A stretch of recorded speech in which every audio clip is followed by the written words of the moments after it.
एक गांव में शीतल नाम की एक छोटी चुलबुली लड़की रहती थी। दोपहर के 12 बज रहे थे और गांव में चारों तरफ सन्नाटा पसरा हुआ था। बस कुछ पक्षियों की चहचहाट ही सुनाई दे रही थी।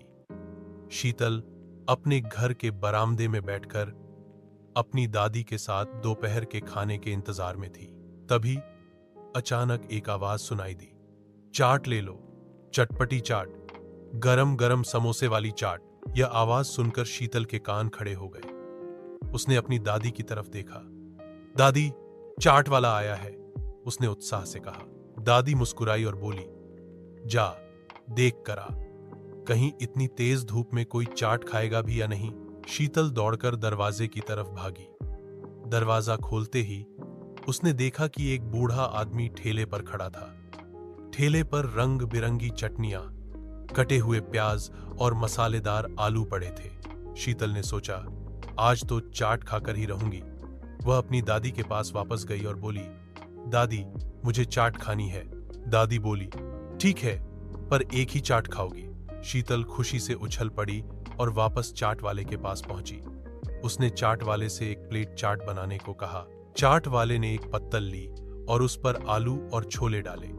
फिर उसने उस पर मसालेदार चटनी डाली और प्याज, धनिया और हरी मिर्च से सजाया। चाट की खुशबू से शीतल का मुंह पानी से भर आया। जैसे ही चाट वाला प्लेट शीतल को देने लगा, उसने एक शर्त रखी, इस चाट का स्वाद तभी आएगा जब तुम मुझे एक कहानी सुनाओगी। चाट वाले ने कहा। शीतल ने थोड़ी देर सोचा और फिर एक कहानी सुनाने लगी। एक बार एक शेर जंगल में शिकार पर निकला। रास्ते में उसे एक हिरण मिला। शेर ने हिरण का पीछा किया, लेकिन हिरण बहुत चालाक था और वह एक गुफा में छिप गया। शीतल कहानी सुनाती रही और चाट वाले ने भी ध्यान से उसकी बात सुनी। कहानी खत्म होने के बाद चाट वाला मुस्कुराया और बोला, वाह, बहुत अच्छी कहानी सुनाई तुमने, अब यह चाट खाओ। शीतल ने चाट खाई और उसे बहुत मजा आया।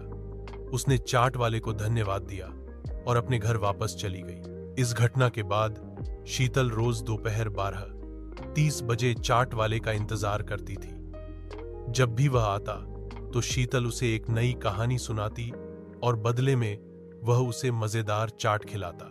गांव के लोग भी इस बात से परिचित हो गए थे और वे दोनों के इस रिश्ते को देखकर मुस्कुराते थे। शीतल और चाट वाले की दोस्ती की कहानी पूरे गांव में मशहूर हो गई थी।